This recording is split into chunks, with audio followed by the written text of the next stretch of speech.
আল্লাহ রাব্বুল আলামিন এই বৃহত্তর এলাকার মধ্যে থেকে বাছাই করে, হাজার হাজার জনতার মাঝ থেকে বাছাই করে আমাদের এই গুটি কয়েক বান্দাকে এই পবিত্র মসজিদে, এই সহিহ হাদিস ভিত্তিক পরিচালিত এই মসজিদে উপস্থিত রেখে দিনের কথা শোনা, বোঝা এবং সে অনুযায়ী আমল করার এই দৃঢ় সংকল্প তৈরি করে দিলেন যে আল্লাহ, সেই জন্য তার দরবারে আবারও আমরা শুকর আদা করি, বলে আলহামদুলিল্লাহ। আমরা আল্লাহর দরবারে শুকর আদা করি, যিনি একক, অদ্বিতীয়, আদি অন্ত, চিরঞ্জীবী, অব্যয়, অক্ষয়, সদা জাগ্রত, যিনি ভিন্ন বিপদাত্তারণ কেউ নেই, ত্রাণকর্তা কেউ নেই, রক্ষাকারী কেউ নেই। আমাদের এই গর্বিত ললাট নত হবে যার কাছে, সেই মহামহিম আল্লাহ রাব্বুল আলামিনের দরবারে আমরা এই শুক্রবারে প্রাণ ভরে শুকর আদা করি, বলে আলহামদুলিল্লাহ রাব্বিল আলামিন। নবী মুহাম্মদ রাসূলুল্লাহ সাল্লাল্লাহু আলাইহি ওয়াসাল্লামের উপর অসংখ্য দরুদ ও সালাম বর্ষিত হোক, যে নবীর তরিকা, মতবাদ, দেখানো পথ মানব জাতির জন্য ইহকালীন কল্যাণ, পরকালীন মুক্তি, সেই নবীর উপর আমরা দরুদ পাঠ করি। সবাই বলি সাল্লাল্লাহু আলাইহি ওয়াসাল্লাম। আমি পবিত্র কালামুল্লাহ থেকে সূরা মরিয়মের 41 নম্বর আয়াত আপনাদের সামনে তেলাওয়াত করেছি।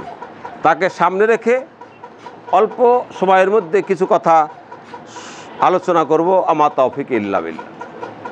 আল্লাহ রাব্বুল আলামিন বললেন, অস্কুরু ফি কিতাব ইব্রাহিম, তোমাদের ইব্রাহিম আলাইহিস সালামের কিছু কথা তোমাদেরকে আমরা স্মরণ করাই দেব। সামনেই আসছে আমাদের একটি ত্যাগের মাস, একটি ত্যাগের মাস রমজান আপনারা পাড়ি দিলেন। সেটা একটা ফজিলতের মাস। রমজান হলো ফজিলতের মাস, সেখানে হলো সওয়াব অর্জন করে জান্নাতে যাওয়ার মাস। আর এই সওয়াব অর্জন করতে গেলে আপনাকে যে ত্যাগ স্বীকার করতে হবে, সেই মাসটা হলো এই সামনের মাস। তার নাম হলো জিলহাজ, সংকল্প করার মাস, মনে মনে দৃঢ় প্রতিজ্ঞা নেওয়ার মাস। এই মাস আল্লাহর সাহায্য, ডাইরেক্ট সাহায্য পাওয়ার মাস। এই মাস হলো ত্যাগের মাস, এই মাস হলো পরীক্ষার মাস। এই পরীক্ষায় আপনাকে জিততে হবে, যেভাবে পরীক্ষায় জিতেছিলেন হযরত ইব্রাহিম আলাইহিস সালাম। এরকম আপনার জীবনেও পরীক্ষা আসবে। সেই জন্য বলা হয়েছে যে ইব্রাহিম আপনাদের জন্য জাতির পিতা। কেন? ইব্রাহিম যেভাবে আপনাদের পথ দেখিয়েছেন, সেই পথের পথিক যতক্ষণ পর্যন্ত না হতে পারবেন, ততক্ষণ পর্যন্ত উনি যেমন জান্নাতে গেছেন, সেভাবে আপনিও সেভাবে জান্নাতে যেতে পারবেন না, যতক্ষণ না পর্যন্ত উনার মতো ত্যাগের মানসিকতা আপনি তৈরি করতে না পারবেন। সেই জন্য আল্লাহ বললেন, ওয়াজকুর ফি কিতাব ইব্রাহিম, তুমি ইব্রাহিমের ঘটনাগুলো স্মরণ করো। আমি তোমাদের, হে মুহাম্মদ, ইব্রাহিমের কিতাব, ইব্রাহিমের কথাগুলো তুমি জনগণকে শোনায় দাও। কি? ইন্নাহু কানা সিদ্দিকান নাবিয়া, তিনি ছিলেন সত্যবাদী নবী। আমাদের যত নবী, তার মধ্যে উনি সিদ্দিক, সত্যবাদী নবী ছিলেন। আকাশ থেকে কথা বলার সাথে সাথে তিনি তা বাস্তবায়ন করতেন। ইস ক্বালা লি আবিহি, এবার কি ঘটনাগুলো তার সাথে ঘটেছে সেইগুলো আমাদের স্মরণ করিয়ে দিয়ে উপদেশ দিচ্ছেন। সে যখন বলল তার পিতাকে, ইয়া আবাতি, হে আমার পিতা, লিমা তাবুদু মা লা ইয়াসমা ওয়া লা ইবসিরু ওয়া ইগনি আনকা শাইয়া, তুমি ওই লোকটাকে, ওইটাকে, উহাকে কেন তার ইবাদত করো? কিছুক্ষণ আগেই আমরা বলেছি যে তাওহীদ 3 প্রকার: তাওহীদে রুবুবিয়াত, তাওহীদে উলুহিয়াত বা ইবাদত, তাওহীদে আসমা ও সিফাত। এই তাওহীদে ইবাদত আসতেছে। হে পিতা, যে তোমার কথা শুনতে পায় না, তোমার কথা দেখতে পায় না, তোমাকে দেখতে পায় না এবং তোমার কোনো উপকার করতে পারে না, তাকে কেন তুমি আল্লাহ বলো? তার কেন ইবাদত করো? দেখছেন, বাপ বেটায় ঝগড়া। ইয়া আবাত, হে পিতা, ইন্নী আখাফু আইয়া মাসাকা আযাবুম মিনার রহমানে ফাতাকুনা লিশ-শায়তানি ওয়ালিয়া।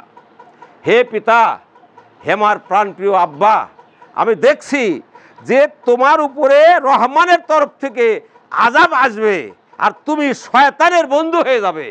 তুমি এটা করো না আব্বা। তাহলে আব্বাকে বোঝাচ্ছেন ছেলে, আপনাদেরও সেইভাবে ছেলে হতে হবে। আপনাদের সেই পিতা হতে হবে, আপনাদের সেই ইব্রাহিমের মতো সন্তান, ইসমাইলের মতো সন্তান হতে হবে। সেই কথাগুলোই এই মাসে আপনাদেরকে শিক্ষা দেবেন। ওয়াইস ক্বালা ইব্রাহিমু লিআবিহি আজারা, ইব্রাহিম তার পিতা, তার নাম কি আজর, তাকে বললেন আতাত্তাখিযু আসনামান আলিহা, তুমি কেন এইসব মূর্তিগুলোকে পিতা হিসাবে মানো, আল্লাহ হিসাবে মানো, রব হিসাবে মানো? ইন্নী আরাকা ওয়া বিকাওমিকা ফি জালালিম মুবিন, আমি দেখতেছি যে তোমরা প্রকাশ্য ভ্রান্তির মধ্যে আছো। কথা নিয়ে আব্বার সাথে তর্ক আরম্ভ হলো। এরপরে যে হিস্টোরিগুলো ঘটেছে আপনারা তা সব জানেন। পিতা বলল যে শোনো, তুমি যদি এই রকম আমার কথার বিরুদ্ধে করো যেভাবে আপনাদের এখন হচ্ছে না, আর আগিব আনতান আলিহাতান ইয়া ইব্রাহিম, হে ইব্রাহিম, আমরা যে ইবাদত করি যাদের, তার তুমি প্রকাশ্য বিরোধিতা করতেছো। লাইন লাম তানতাহি, তুমি যদি আমাদের বিরুদ্ধে কথা বলা বাদ না দাও তাহলে কি হবে? লা আরজুমান্নাকা ওয়াহজুরনি মালিয়া, আমি পাথর দিয়ে তোমার মাথা চাগিয়ে দেব এবং তুমি চিরদিনের জন্য আমার থেকে দূর হয়ে যাবে।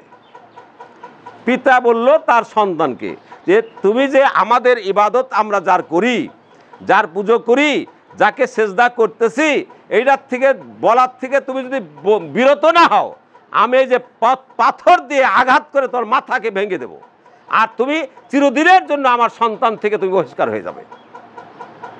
ইব্রাহিম বললেন ইয়া কাউমি ইন্নী বারিউম মিম্মা তুশরিকুন, হে আমার দল, হে আমার পিতা, আমি তোমরা যে শিরক করো এই শিরক থেকে আমরা দূরে। ঠিক আপনাদের ব্যাপারেও তাই হচ্ছে না? সমাজ একদিকে, জামাত একদিকে, পিতামাতা একদিকে, আত্মীয় স্বজন একদিকে, ভাই বেরাদার একদিকে, আর আপনি সবাইকে ছেড়ে এইখানে আসতেছেন ছোট্ট এই ভাঙ্গা মসজিদে, টিনের ছাপড়া, টিনের বেড়া, গরম, প্রচণ্ড গরমে সহ্য করতে পারছেন না, পাশেই এসি লাগানো কত সুন্দর সুন্দর মসজিদ, তা বাদ দিয়ে এখানে আসছেন। ঠিক আপনাদের সাথে ইব্রাহিমের সাথে ইসমাইলের সাথে তুলনা করা যায় না? আপনাদের কি ভয় দেখানো হয় নাই? এখানে বুঝাই দিচ্ছে তুমি যদি সত্য পালন করতে চাও, তুমি যদি আল্লাহকে চিনতে চাও, তুমি যদি মহামহিম আল্লাহ রাব্বুল আলামিনের একনিষ্ঠ বান্দা হয়ে ইবাদত করতে চাও, তাহলে প্রথমে তোমার বাধা হবে তোমার পরিবার।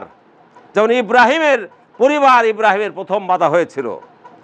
প্রথম বাধা দিবে আপনার পিতা অথবা মাতা অথবা ভাই বেরাদার অথবা সমাজ অথবা জামাত অথবা রাষ্ট্র। বাধা আসবেই।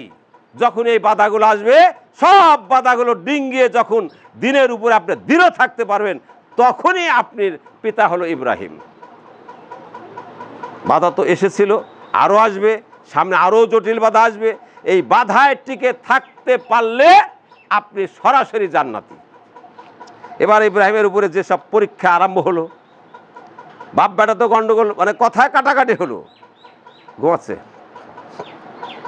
ইজিবতালা ইব্রাহিম রাব্বাহু বিকালিমাতিন ফাতাম্মাহুন্না কালা ইন্নী জাইলুকা লিন-নাসি ইমামা। ইব্রাহিমকে আল্লাহ রাব্বুল আলামিন পরীক্ষা করলেন কিছু কথা দিয়ে। ইব্রাহিমকে পুরো একটা দায়িত্ব দেওয়া হলো, আর ইব্রাহিমকে আল্লাহ রাব্বুল আলামিন জাতির জন্য ইমাম তৈরি করলেন। ইব্রাহিমের প্রথম যে পরীক্ষা এসেছিল সেটা কেরানি জীবন। তার যেখানে তিনি জন্মগ্রহণ করেছিলেন সেই জীবন, সেখানে তাকে তো রাখলো না, সে দেশ ত্যাগ করতে বাধ্য হলো। দ্বিতীয় পরীক্ষা হলো তিনি মিশর, সেইখান থেকে পালিয়ে বিবি কি সারাকে নিয়ে যাচ্ছেন মিশরে, চলে যাবে। রাস্তার মধ্যে বউ নিয়ে পালিয়ে যাচ্ছে, দেশ তাকে ত্যাগ করছে, দেশ মানতেছে না। তখন যে ঘটনা ঘটল, সেই মিশরের রাজা তার স্ত্রীর প্রতি লোভাতুর হলো, তাকে ধরে নিয়ে গেল। তখন সারার পরীক্ষা হচ্ছে। আপনি একা পরীক্ষা দিলে হবে না, পরীক্ষা আপনাকে স্বামী স্ত্রী উভয়কে দিতে হবে। আপনি আন্দোলনকে ভালোবাসেন, আপনি সহিহ হাদিস মানতে চান, কিন্তু আপনার স্ত্রী মানতে চায় না, তাহলে কিন্তু ওই সংসার টিকবে না। স্ত্রী একরকম করবে, আপনি একরকম করবেন, গণ্ডগোল বেঁধে আপনারা উভয়ই ক্ষতিগ্রস্ত হবেন। কিন্তু উভয়ই একমত থাকতে হবে, এবং একমতে আপনার স্ত্রী আপনাকে বাঁচাবে। আপনার স্ত্রীর প্রার্থনা আল্লাহ বেশি তা কবুল করবেন, যেটা করেছিলেন সারার প্রার্থনা।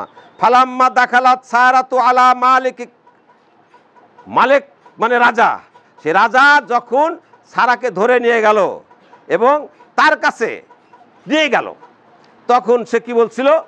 সারা বলল যে আমি 2 রাকাত সালাত আদা করব, আমাকে সময় দাও। সে 2 রাকাত সালাত আদা করলো। তার বল আল্লাহুম্মা ইন কুনতা তাআলামু ইন্নী আমানতু বিকা ওয়া বিরাসূলিকা, হে আল্লাহ তুমি যদি জানো যে আমি তোমার কাছে ঈমান এনেছি এবং আমার এটা তোমার রসুল ইব্রাহিম, সেই রসুলের প্রতি আমি ঈমান এনেছি, তাহলে তুমি করো, আমাকে তুমি রক্ষা করো, তুমি আমাকে বাঁচাও এবং আমার লজ্জা শরমকে বাঁচাও, আমার সম্মান রক্ষা করো। ফালা তুসাল্লিত আলাল কাফিরিন, এই কাফেরের অত্যাচার থেকে আমাকে তুমি রক্ষা করো। আল্লাহ রাব্বুল আলামিন কি করলেন?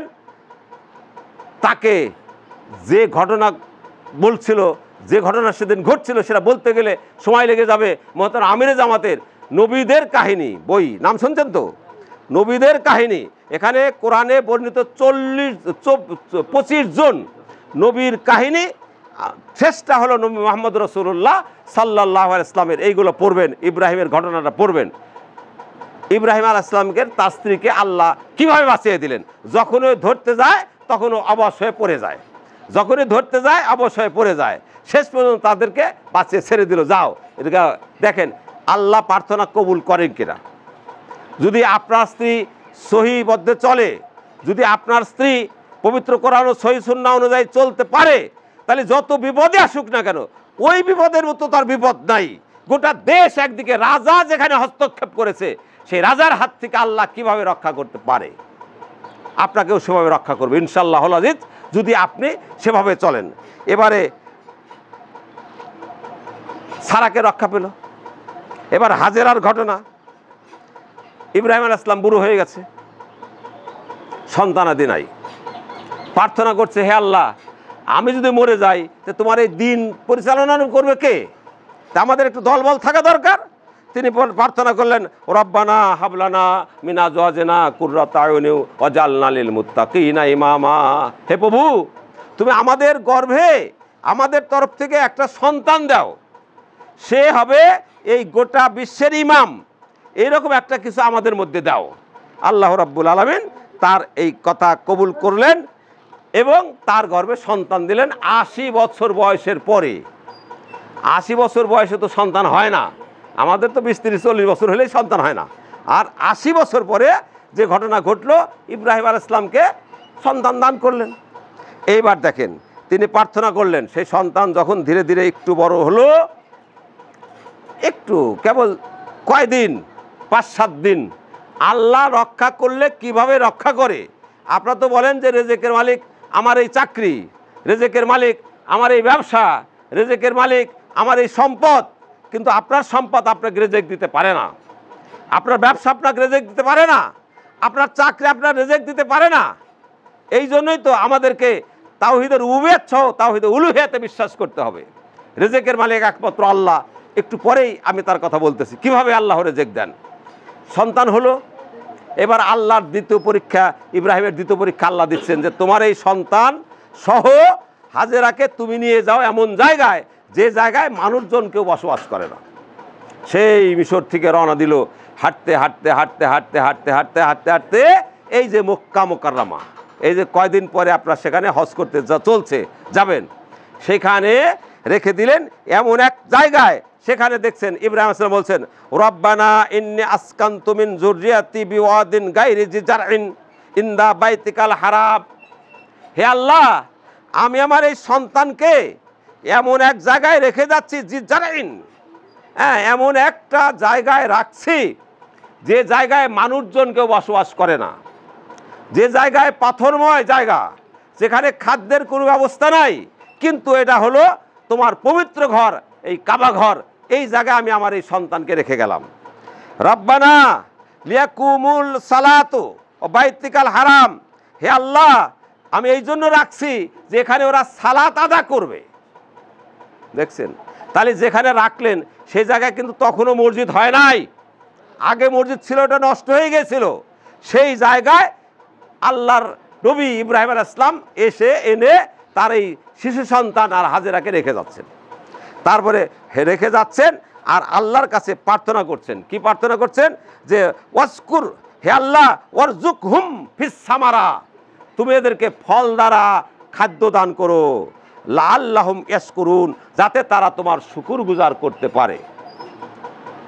রেখে গেলেন একটা জায়গায়, সে জায়গায় একদিনের খাবার ছিল, একটু পানি আর একটু খাবার। সন্ধ্যা নাড়তে রাখতে এই খাবারটা শেষ হয়ে গেল। তখন কি করবে চিন্তা করছে। পরের দিন রাত্রে কোন মুহূর্তে কাটালো। সকালবেলা ছেলের দিকে মুখের দিকে তাকায় দেখে যে না, খাবার নাই, পানি খাওয়ার দরকার। বাসনে যে খাবারটুকু ছিল সে খাবারটুকু নাই, আমি বা কি খাই, চিন্তা করছে। পরে তাকিয়ে দেখে যে ওই যে সাফা পাহাড়, ওই পাহাড়ের ওখানে পানি দেখা যায়। দৌড়ে সেই পাহাড়ের উপরে চলে গেছে, যা দেখে যে না, পানি না, সূর্যের উত্তাপে বালিগুলা পানির মতো চকচক করছে। ওখানে যে হাত তুলে আল্লাহর কাছে প্রার্থনা করে, আল্লাহ, আমি তো এসেছিলাম পানির জন্য, পানি তো পাচ্ছি না, আল্লাহ তুই পানি দিবা কোথায়, পানি পাওয়া যায়? আবার একটু তাকিয়ে দেখে যে ওই মারোয়া পাহাড়, ওইখানে পানি দেখা যায়। আবার এই পাহাড়ের থেকে দৌড়ে গেছে ওইখানে যা দেখে না, ওখানেও পানি নাই। ওখানেও আল্লাহর কাছে হাত তুলে প্রার্থনা করছে, আল্লাহ কি হলো, আমি এখানে পানি দেখলাম, এখানেও তো পানি নাই, আল্লাহ আমার ছেলে তো আছে। আবার ছেলের দিকে দৌড়ে আসে, দেখে না ছেলে এখানে আছে।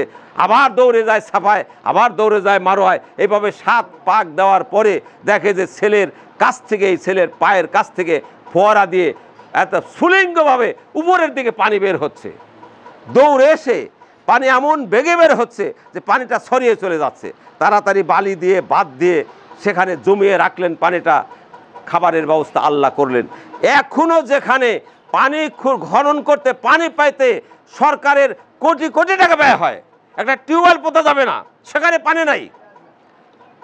একটা পানির ব্যবস্থা করতে সরকারের কোটি কোটি টাকা খরচ হবে, এত গভীরে গেলে পানি পাওয়া যায়।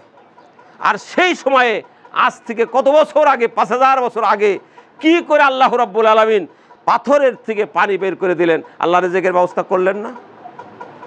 এ তো হলো পানি। খাবার পাবে কোথায়? খাবার তো নাই। পানি খেলো, নিজে শুকরিয়া জ্ঞাপন করলো আল্লাহর, সন্তানের মুখে পানি দিল, কিন্তু খাবার তো নাই।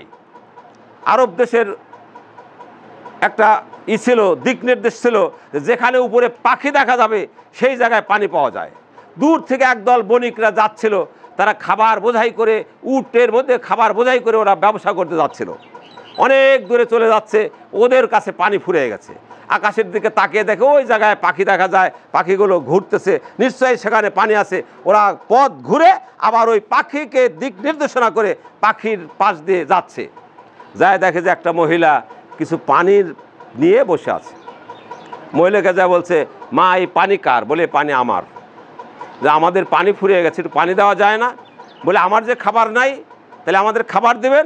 বলে মা তুমি যত খাবার চাও দেব, কিন্তু আমাদের পানি দাও। বলে আমরা 1 মাস যাচ্ছি বাণিজ্যে, এই 1 মাসের পানি তোমার কাছ থেকে নিয়ে যাব, 1 মাসের খাবার তোমাকে দিয়ে যাব, আবার ফেরার পথে 1 মাসের পানি দেব, তোমাকে 1 মাসের খাবার দেব, তুমি 1 মাসের পানি দেবে। চুক্তি, ব্যবসার চুক্তি হয়ে গেল। দেখেন খাবার কোত্থেকে আসে? আল্লাহর উপরে ভরসা করলে, অমাইয়া তাওয়াক্কাল আল্লাহ, যে ব্যক্তি আল্লাহর উপরে ভরসা করে, আল্লাহকে উকিল নির্ধারণ করে, নিজেকে আল্লাহর উপরে সপোর্ট করে, ইয়ার জুকহু, আল্লাহ তার রিজিকের ব্যবস্থা করে দেন মিন হাইসু, এমন জায়গা থেকে তা আপনি চিন্তাও করতে পারবেন না। ইব্রাহিমের হাজেরা কি চিন্তা করছিল এইভাবে আমার খাদ্য আসবে? সে কি চিন্তা করছিল এইভাবে আমি পানি পাবো? ঠিক আল্লাহ রাব্বুল আলামিন বললেন, কাযালিকা নাজ্জিল মুহসিনিন, যারা এই বিশ্বাসে বিশ্বাসী করবে আজও আমি তাদেরকে সেভাবেই খাদ্যের ব্যবস্থা করে দেবো। সুবহানাল্লাহ। সেই বিশ্বাসটাকে আমাদের আছে, সেই বিশ্বাস আপনাকে আনতে হবে। আজও যদি অর্জিত পারো ইব্রাহিমের সেই ঈমান যদি আপনারা অর্জিত করতে পারেন, ইসমাইল যেভাবে খাবার পেয়েছিল আপনারাও সেভাবে খাবার পাবেন ইনশাআল্লাহুল আজিজ। আল্লাহ রাব্বুল আলামিন এভাবেই ইব্রাহিমকে দ্বিতীয় পরীক্ষায় ইব্রাহিম পাস করলেন। এবার আসেন, ইসমাইল যখন ধীরে ধীরে বড় হয়ে গেল, ফালাম্মা বালাগা মা হুসায়া কালা ইয়া বুনাইয়া ইন্নী আরা ফিল মানামি আন্নী আযবাহুক। একটু বড় হয়েছে, বাপের সাথে হাটে যায়, বাপের সাথে বাজারে যায়, হাত ধরে ধরে বেড়াইতে পারে, ওই সময় ছেলের প্রতি মায়া খুব বেশি থাকে বাপের। বাপের সবচেয়ে বেশি মায়া কখন হয়? যখন বাপ করতে আব্বা করতে করতে হাটে যায়, বাজারে যায়, আব্বার গলায় ওঠে, গলা চেপে ধরে, তখন। ঠিক এই সময় যে ঘটনাটা বক্তারা ওয়াজ করে বলেন, ঠিক কঠিন ব্যাপার, তখন আল্লাহ স্বপ্নে দেখালেন যে আমি তোমাকে জবাই করছি। ছেলেকে বলছে, ইসমাইল আমি দেখলাম স্বপ্নে যে আমি তোমাকে জবাই করছি, ফানজুর মা যা তারা, তোমার অভিপ্রায় কি? ছেলে বলছে, ইয়া আবাতি ফালমা তু মারো, হে আব্বা তুমি যা স্বপ্নে দেখছো তা বাস্তবায়ন করো, সাতাজিদুনি তুমি আমাকে পাবে, ইনশাআল্লাহ মিনাস সাবিরিন আমি আল্লাহর প্রতি ধৈর্যশীল থাকবো, তুমি তোমার কাজ করো। বলেন তো 80 বছর বয়সে পেল এক সন্তান, আর এই সন্তান জবাই করবে, আর সেই ছেলে বলতেছে যে তোমার আমাকে জবাই করো, আমি রাজি আছি। তাহলে কেমন বাপ আর কেমন বেটা? আপনাদেরকে সেইভাবে বাপ বেটা হতে হবে। যদি বাপ বেটা হতে পারেন, ইব্রাহিম ইসমাইল যেভাবে বিনা হিসাবে জান্নাতে যাচ্ছে, আপনারাও সেভাবে বিনা হিসাবে জান্নাতে যেতে পারবেন।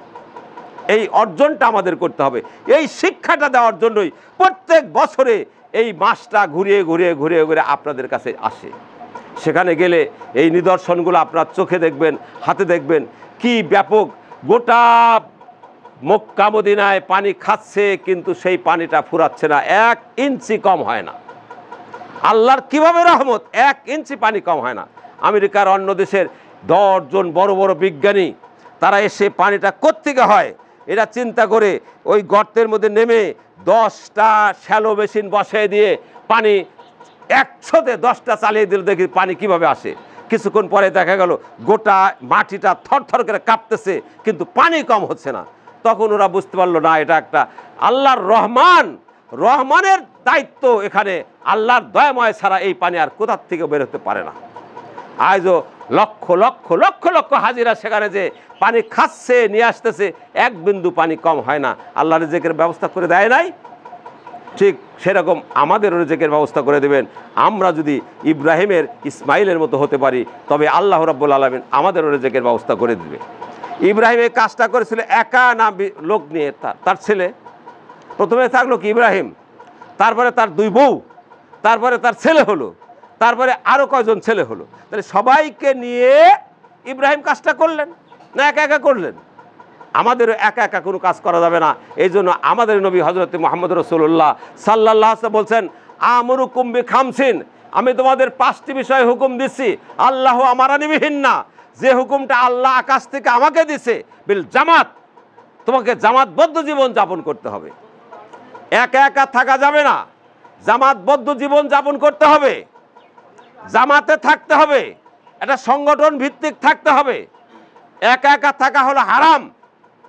আল জামাতু রহমাতুন অল ফুরকাতু আযাবুন, একা একা থাকা হলো তোমার উপরে আযাব নাজিল হবে, আর সংগঠন ভিত্তিক থাকলে তোমার উপরে রহমত নাজিল হবে। আল্লাহ রাসূল বললেন, আলাইকুম বিল জামাত, তোমাকে জামাতবদ্ধ থাকার জন্য হুকুম করা হলো। এখন আপনি বলবেন যে কোন জামাতে থাকবো? আমাদের তো জামাত মেলা, বাংলাদেশের জামাত মেলা না? জামাতে ইসলামী একটা জামাত নাকি, আওয়ামী লীগ একটা জামাত, বিএনপি একটা জামাত, তারপরে এরশাদ পার্টির নাম কি, সে একটা জামাত, তারপরে এইরকম 144টা জামাত সরকারের কাছে কাগজ দাখিল করছে ভোট করার জন্য। তাহলে 144টা জামাত, সরকারি জামাত। আর আমাদের হিসাব মতে 1988 সালের গণনা মতে 2,88,000 পীরের জামাত আছে আমাদের দেশে, 2,88,000 পীর আছে। এবার কোন জামাতে থাকবো?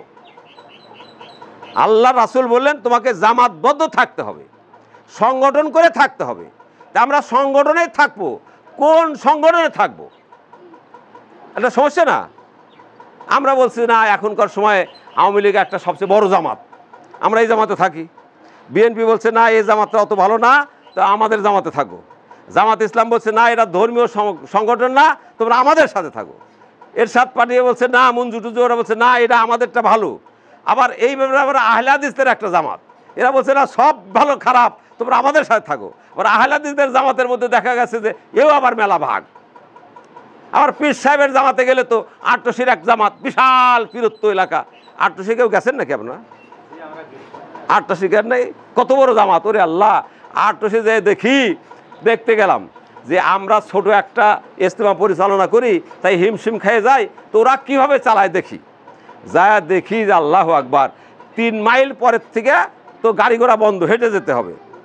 আর এই যে বাঘ বোঝাই করে খাবার রান্না করতেছে আর নিয়ে যাচ্ছে, দেখলাম যে সেখানে হিন্দুদের যে যত বড় জামাত আছে, মানে হিন্দু যে প্যান্ডেল, সেই প্যান্ডেল আমাদের ইজতেমার সমান। খ্রিস্টানদের আলাদা প্যান্ডেল, বৌদ্ধদের আলাদা প্যান্ডেল, তারপরে মানে মুসলমানদের যত দল আছে সব আলাদা প্যান্ডেল, মানে বিশ্ব বলি তো, বিশ্বের যত মানুষ সবাইকে জান্নাতে নিয়ে যাবে, হিন্দু খ্রিস্টান বৌদ্ধ সবাইকে জান্নাতে নিয়ে যাবে। তাহলে কত বড় জামাত আটরশি, চিন্তা করেন। আবার ঠিক এইভাবে যদি যান, আপনি যদি চরমোনায় যান, নদীর তীর দিয়ে দেখবেন যে লক্ষ লক্ষ লোকের সমারোহ সেই ওখানে। তাহলে এই যে বড় বড় জামাত, আমরা কোন জামাতে যাব? আমাদের একটা থিসিসে ভেসে উঠছে যে মোহতারাম আমিরে জামাত, তিনি একটা বই লিখেছেন, সেই বইয়ের মধ্যে লিখছে বাংলাদেশে জামাত মোটামুটি হলো 2 প্রকার। একটা হলো ধর্মীয় জামাত, একটা হলো ধর্মনিরপেক্ষ জামাত। ধর্মীয় জামাত আর ধর্মনিরপেক্ষ জামাত, ধর্মনিরপেক্ষ জামাত আবার 2 প্রকার। সেটা কি? ব্যক্তি জীবনে আস্তিক আর বৈষয়িক জীবনে নাস্তিক। ব্যক্তি জীবনে তারা ধর্ম মানে, তারা নামাজ পড়ে, রোজা করে, হজ করে, জাকাত দেয়, ভোটের আগ দিয়ে কাবা ঘরে যায়, কাবা ঘরে গিলাফ ধরে কান্নাকাটি করে আল্লাহ পাস করে দিও আল্লাহ, আবার ওখানে ইফতারের অনুষ্ঠান করে, আবার ওখান থেকে সে ভোটে পাস করলে আবার শুকরানে নামাজ পড়তে যায় কাবা ঘরে। আমাদের নেতারা তো যায় না, বুঝতেছেন না? আমাদের নেতারা সব যায়। এটা হলো মানে ধর্মনিরপেক্ষ জামাত, ব্যক্তিগতভাবে ওরা আল্লাহ মানে। কিন্তু বৈষয়িক জীবনে, অর্থাৎ হাটে বাজারে, কোর্টে কাছারিতে, অফিসে আদালতে, সব জায়গায় যে আল্লাহর দিন প্রতিষ্ঠা করতে হবে, এইটা আমরা মানতে রাজি নই। কথা কি বুঝলেন? খুব জ্ঞানী লোক, ভালো করে বুঝবেন। এই আপনি একটু আগে বসেন তো, আর এদিকে চলে আসেন, সব এদিকে চলে আসেন, উঠে আসেন, এদিকে আসেন, আরো আসেন, উঠে আসেন, উঠে আসেন, এই করে উঠে আসেন, ওই যে পিছনে আগে দেন, পিছনে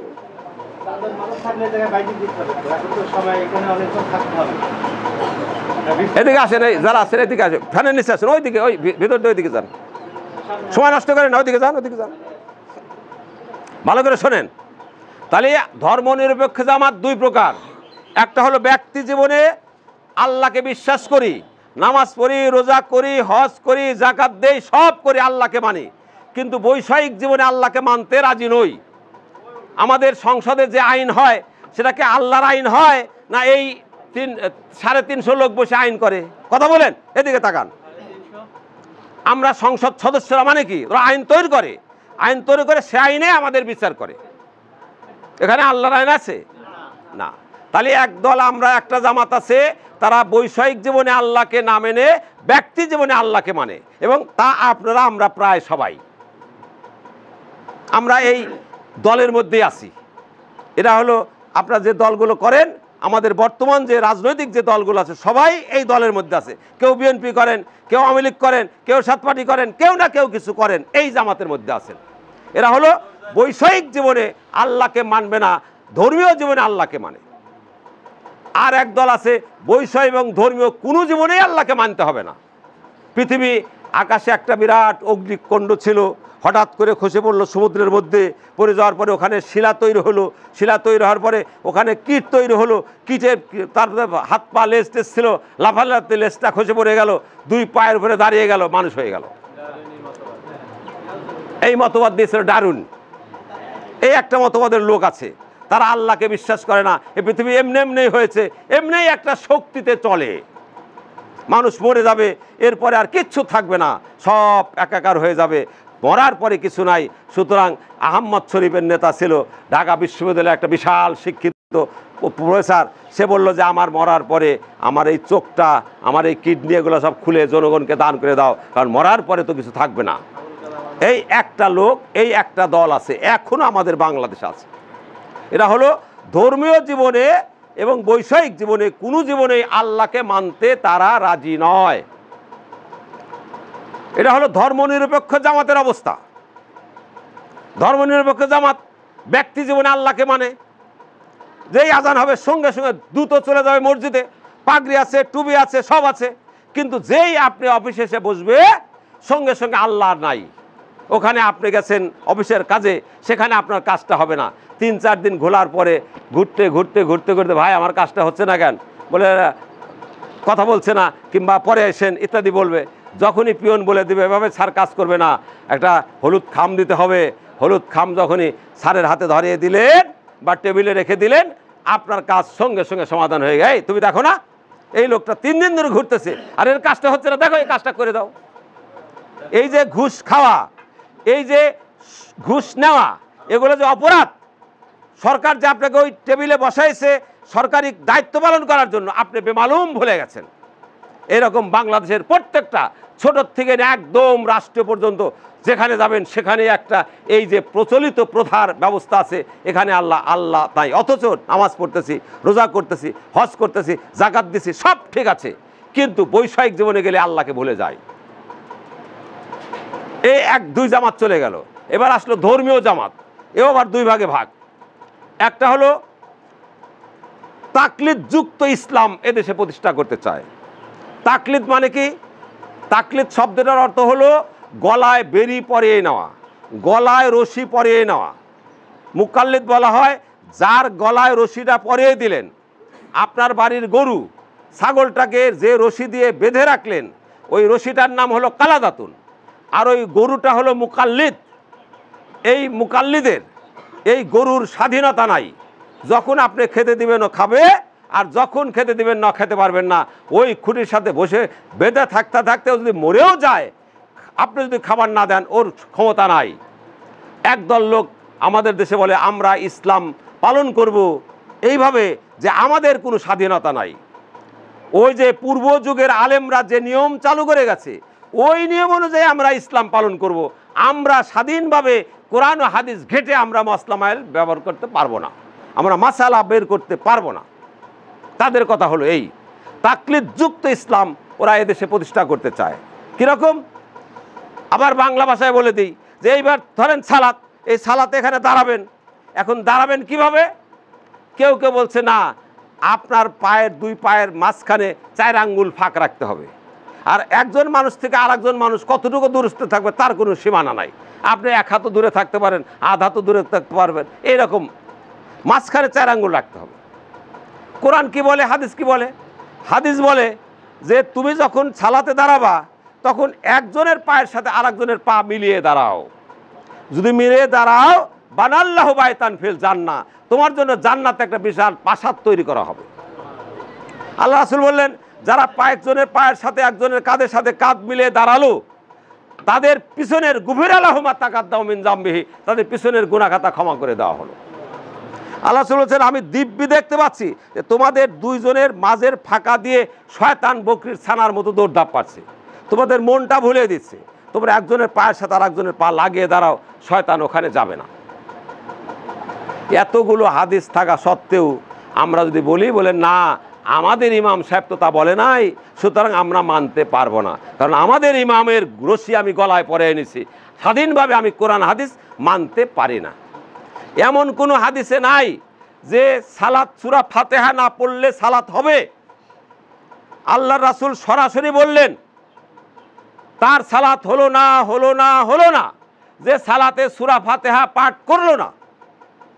সাহাবারা বললেন, হে আল্লাহ রাসূল, আমরা যে ইমামের পিছনে থাকি, তা আল্লাহ রাসূল বললেন, ইকরা বিহা ফি নাফসিকা, তুমি মনে মনে পড়ো, তাও সূরা ফাতিহা পড়ো। কেননা সূরা ফাতিহা হলো আল্লাহর সাথে কথোপকথন। তুমি যখন আলহামদুলিল্লাহ রাব্বিল আলামিন আর রহমানুর রাহিম বলবে, তখন আল্লাহ আকাশের ফেরেশতা নিয়ে বলে, দেখো আমার বান্দা আমার প্রশংসা করতেছে। এরপরে বলতে বলতে তুমি যখন বলো ইহদিনাস সিরাতাল মুস্তাকিম সিরাতাল লাযিনা আনআমতা আলাইহিম, তখন আল্লাহ বলে, দেখো গো ফেরেশতারা, ওরা কি চায়, যা চায় ওদের সব দিয়ে দাও। এত বড় হাদিস থাকা সত্ত্বেও যেহেতু আমার ইমাম বলেছে যে সূরা ফাতিহা না পড়লেই হবে, তাই আর সূরা ফাতিহা আমি বলবো না, কারণ ইমামের রশি আমি গলায় পেঁচিয়ে এনেছি, ইমামের মুকাল্লিদ হয়েছি। ওই যে বোকা গরুটার মতো, ও গরু যেমন মুনিব খাবার না দিলে খেতে পায় না, আমরাও তাই ইমামের মসলা ছাড়া আমরা কোনো কোরআন হাদিস ঘেটে আমরা মসলা বের করতে পারবো না। কথা কি বুঝে আসলো? কথা বুঝতে পারলেন না? না বোঝেন নাই? যে ইমাম যা বলবে তাই করব, রাসূলের হাদিস তোমার হাদিস তোমার কোরআন, হাদিস কোরআন সে জায়গায় থাক, কিন্তু আমার ইমাম যা বলছে, আমার দল যা বলছে আমি সেইটাই মানব। এই একদল লোক আছে, তারা এইভাবে এই দেশে ইসলাম প্রতিষ্ঠা করতে চায়। আর একদল লোক আছে বলে না ভাই তা মানি না, বলে কি যখনই কোনো সমস্যা দেখা দিবে কিভাবে সালাতে দাঁড়াবো, বলে হাদিস কোরআন খোলো। কোরআন খুলে দেখা গেল যে তোমরা যখন কাতারবদ্ধ হও, তোমরা এমনভাবে কাতারবদ্ধ হও যে কান্নাহুম বুনিয়ানুম মারসুদ, তোমরা যেন সীসা ঢালা পাঁচিলের মতো দাঁড়াও। একটা ইট যেমন ধাক্কা দিয়ে ফেলে দিলে গোটা পাঁচিল ধাক্কা পড়ে যাবে, তোমরা এমনভাবে একজনের পায়ের সাথে একজনের কাঁধের সাথে কাঁধ লাগিয়ে দাঁড়াও যেন তোমরা নড়াচড়া না করো। হাদিসে যে কথাগুলো বললাম ঠিক এইভাবে দাঁড়াও। সুতরাং হাদিসে কোরআনে পাওয়া গেল ইমাম যা বলে বলুক, আমরা কোরআন ও হাদিসের কথা অগ্রাধিকার দেব। এই যে কোরআন ও হাদিসকে যারা অগ্রাধিকার দেয়, কোনো মাসলা মাসাইল কোনো সমস্যা দেখা দিলেই আগে কোরআন পরে হাদিস, তারপরে তদানীন্তন যুগের লোকদের কোরআন ও হাদিসে না পাওয়া গেলে তাদের মাসলা মাসাইল তারা বসে যেটা কাজ করছে এইভাবে তারা নিজের জীবনের ধর্মীয় জীবন বৈষয়িক জীবন পরিচালনা করতে চায়। এই যে শেষোক্ত জীবন যারা, শেষোক্ত দল যারা, তাদেরকে বলা হয় আহলুল হাদিস। যারা কোরআন ও হাদিস মেনে চলতে চায় তাদেরকে আহলুল হাদিস বলা হয়। এই আহলুল হাদিস নবী মুহাম্মদ রাসূলুল্লাহ সাল্লাল্লাহু আলাইহি ওয়াসাল্লামের যুগ থেকে নিয়ে চলে আসছে আজ পর্যন্ত। সুতরাং এই নবী মুহাম্মদ রাসূলুল্লাহ সাল্লাল্লাহু আলাইহি ওয়াসাল্লামের যুগ থেকে নিয়ে আজ পর্যন্ত চলে আসা এই আহলুল হাদিস দলে সংগঠনে থেকে আপনাদের জীবন পরিচালনা করার জন্য আমরা আহ্বান জানাচ্ছি। যদি আপনারা এই আমাদের সাথে থাকুন, তবে নবী মুহাম্মদ রাসূলুল্লাহ সাল্লাল্লাহু আলাইহি ওয়াসাল্লামের সারা জীবনে উনি যে নির্দেশগুলো দিয়েছেন সেই নির্দেশ মোতাবেক আপনি জীবন পরিচালনা করে আপনি জান্নাতি মানুষ হন। এই জান্নাতি মানুষ হওয়ার আহ্বান জানিয়ে আমি আমার কথা শেষ করতে যাচ্ছি। কারণ নবী মুহাম্মদ রাসূলুল্লাহ সাল্লাল্লাহু আলাইহি ওয়াসাল্লামের যারা সেই যুগ থেকে চলে আসা যারা জলিলুল কদর সাহাবী, তারাও আপনাদের সম্মানজনক কথা বলেছে। ইমাম শাফি বলেছে, আমি যখন কোনো আহলে হাদিসকে দেখি তখন মনে হয় যে আমি নবী মুহাম্মদ রাসূলুল্লাহ সাল্লাল্লাহু আলাইহি ওয়াসাল্লামকে জীবন্ত দেখতেছি। সুতরাং আপনাকে সুদ ঘুষ বিবর্জিত সুন্নত পরিপন্থী একটি মানুষ হতে হবে। আপনি যদি তাই হতে পারেন তবে আপনি আহলুল হাদিস, তবে আপনি জান্নাতে যেতে পারবেন। আল্লাহ আমাদের যেন প্রকৃত আহলে হাদিস হয়ে জান্নাতে যাওয়ার ব্যবস্থা করে দেন। সবাই বলেন আমিন। আপনারা ধৈর্য ধারণ করে সেই সকাল 10 ঘটিকার থেকে পর্যন্ত এখানে উপস্থিত আছেন, থাকবেন এবং শেষ না হওয়া পর্যন্ত আল্লাহ যেন আপনাদের উপরে খাস রহমত নাজিল করে। আপনারা যারা এই মসজিদের দান করেছেন, সহযোগিতা করতেছেন, তারা আল্লাহর ঘরে দান করতেছেন। যেভাবে হযরত ইসমাঈল আলাইহিস সালাম ইব্রাহিম নিজে হাতে কাবাঘর তৈরি করেছিলেন, কোনো সাথী ছিল না, নিজে হাতে কাবাঘর তৈরি করছেন। ওই যে ইব্রাহিমের সেই পা এখনো আছে, আপনার সেখানে যে কাজ দিয়ে ঘেরা আছে, বাপে ওই ইটের উপরে দাঁড়িয়েছে, বাপে ছেলে পাথর দিচ্ছে, বাপ নিয়ে উঁচু করবে কি করে, পাথরটা উপরে আছে, পাথরটা গেটে আবার নিচে নেমে পড়েছে। এই যে সেই ইব্রাহিমের পা এখনো আছে। ইব্রাহিম আলাইহিস সালাম যেভাবে কাবাঘর তৈরি করেছে, সেই কাবাঘরের সেই প্রথম মসজিদের আর সব মসজিদগুলো তাদের অনুসারী, আমরা সেই কাবাঘরের অনুসারী। পবিত্র কাবা যেভাবে তৈরি হয়েছে, পবিত্র কাবায় যেভাবে সালাত আদা হয়, পবিত্র জায়গায় যেভাবে হজ পালন হয়, আমরা সেটাই করতে চাই। আল্লাহর জন্য সেই তৌফিক আমাদের দান করুন। যারা এখানে টাকা দিয়েছেন, পয়সা দিয়েছেন, তারা পবিত্র কাবায় টাকা দিলেন, ঠিক সেই প্রসেসে এই মসজিদ যদি চলে এখানে টাকা দেওয়ার সেই সমান সব পাবেন। আল্লাহ যেন সেই ব্যবস্থা করে দেন। যারা পয়সা দিয়েছেন কম, এখনও দিতে পারেন নাই, তারা ভুল করেছেন। নবী মুহাম্মদ রাসূলুল্লাহ সাল্লাল্লাহু আলাইহি ওয়াসাল্লাম আগে যে মক্কা থেকে যখন মদিনায় গেলেন, যে আগে নিজের বাড়ি করলেন না আগে মসজিদে নববী তৈরি করলেন? আগে মসজিদে কোবা তৈরি করলেন, মসজিদে নববী তৈরি করলেন, তারপরে আবাসভূমি তৈরি করলেন। আর আপনারা আগে বাড়ি করেন পরে মসজিদ করেন, এরা আপনার কোন দেশের মুসলমান? আগে মসজিদ করতে হবে, মসজিদ ভিত্তিক বাড়ি তৈরি হবে, বাড়ি হবে মসজিদের লাগাতার, দূরে দূরে বাড়ি হবে না, মসজিদের আশেপাশে বাড়ি হবে।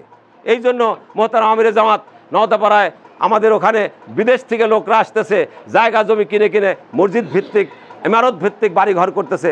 আপনারাও সেখানে সেভাবে করবেন, আর এই মসজিদ ভিত্তিক বাড়ি করার তৈরি করবেন ইনশাআল্লাহ আজিজ। এই মসজিদ এইভাবে থাকলে লজ্জা করেন আপনাদের যে এই মসজিদ থাকবে, আপনার বাড়ি টাইলস করা, আপনার বাড়ি পাকা ছাদ করা, আপনার বাড়ি বিশাল, আর আপনি এইভাবে একটা ভাঙাচোরা জায়গায় সালাত আদা করছেন, আল্লাহর কাছে কী কৈফিয়ত দিবেন? নবী মুহাম্মদ রাসূলুল্লাহ সাল্লাল্লাহু আলাইহি ওয়াসাল্লামকে নিয়ে যাচ্ছে মেরাজে, যায় দেখে একদল ফেরেশতারা একদল মিস্ত্রিরা খুব তাড়াতাড়ি কাজ করতেছে, কাজ করে বিশাল প্রাসাদ তৈরি করলো। বলে এরা কারা? বলে এরা হলো তারাই যারা মসজিদে কাজ করার জন্য দ্রুত দান করে, তাদের জন্য এইভাবে আল্লাহ দ্রুত প্রাসাদ তৈরি করেন। সুবহানাল্লাহ। আর যা একটা ইট ধরে নিয়ে বসে আছে, কি বলে যারা কাজ করে না, যারা দান করে না, তাদের অবস্থা এরকম। আল্লাহ রাসূল সেখানেও দেখে গেলেন। সুতরাং আপনাদের কাছে আবেদন রইল, যার যা আছে তাই নিয়েই এই মসজিদে সাহায্য করতে হবে, এবং এটা একটা সুরম্য প্রাসাদ হবে। এইটা হবে আপনার পরকালের জীবনের পাথেয়। আপনার বাড়ি আপনার জন্য সাক্ষী দেবে না, আপনার সন্তান আপনার জন্য সাক্ষী দেবে না, এই মসজিদ আপনার জন্য সাক্ষী দেবে। যখনই মরে যাবেন সঙ্গে সঙ্গে এই মসজিদের যত লোক সালাত আদায় করছে সব সালাতগুলো আপনাকে ঘিরে ধরবে, যে আপনার সমস্ত পোকামাকড় কবর আযাব থেকে রক্ষা করার জন্য এরা চেষ্টা করবে। আল্লাহর জন্য আমাদেরকে সেই তৌফিক দান করুন, সবাই বলেন আমিন। হে আল্লাহ, এই ফরিদপুরে এই গ্রামটাকে তুমি তোমার খাস রহমতের গ্রাম তৈরি করো। এই গ্রামের মধ্যে যেন কোনো দ্বন্দ্ব ফ্যাসাদ না থাকে, তুমি সে ব্যবস্থা করে দাও। হে আল্লাহ, আমাদের মধ্যে আল্লিফ বাইনা কুলুবিহিম, আমাদের অন্তরগুলোকে এক করে দাও, মহব্বত সৃষ্টি করে দাও। আল্লাহ, এই মসজিদটাকে তুমি কিয়ামত পর্যন্ত টিকিয়ে রাখো। এই মসজিদে তুমি তোমার দ্বীনের সাহায্য করার ব্যবস্থা করে দাও। আল্লাহ, এই মসজিদে যারা দান করেছেন তাদের সম্পদ বৃদ্ধি করে দাও। আল্লাহ, তাদেরকে এক দানা খরচ করলে তাদেরকে হাজার নয়, শত নয়, কোটি কোটি অর্থ সম্পদ বৃদ্ধি করে দাও। রোগ শোক বালা মুসিবত থেকে দূর করে দাও। যারা মৃত্যুবরণ করেছে তাদের উপরে তোমার খাস রহমত নাজিল করো, জান্নাতের হাওয়া কবরে পৌঁছে দাও। আল্লাহ, আমরা জানি না তারা কী অবস্থায় আছে, আমাদের পিতামাতা আত্মীয় স্বজন কবরে শুয়ে আছে। আল্লাহ, তাদের কবর আযাব ক্ষমা করে দাও। আল্লাহুম আগফিরলাহুম ওয়ারহামহুম ওয়াফিহি ওয়াফু আনহুম ওয়াকরিম নুজুলাহুম ওয়াসসি মাদখালাহুম ওয়াকসিলহুম বিল মাই ওয়াসসালজি ওয়াল বারদি ওয়াইযহুম মিন আযাবিল কবরি আযাবিন নার। সবাই বলেন আমিন। আল্লাহ, আমাদের মধ্যে যারা মুরব্বী আছে, অসুস্থ জনিত কারণে সুন্দর করে সালাত আদায় করতে পারে না, আল্লাহ আমাদের তুমি সুস্থতা দান করো। আল্লাহ, আমরা বৃদ্ধজনিত যত অপরাধ আছে আমাদের ক্ষমা করে দাও। আল্লাহ, মুহতারাম আমিরে জামাত চরম অসুস্থতা অবস্থায় ঢাকা হাসপাতালে ভর্তি আছে। আল্লাহ, দ্রুত তাকে সুস্থ করে দাও। আল্লাহ, তার রোগ শোক বালামতি দূর করে দাও, তাকে হায়াত তায়েবা দান করো।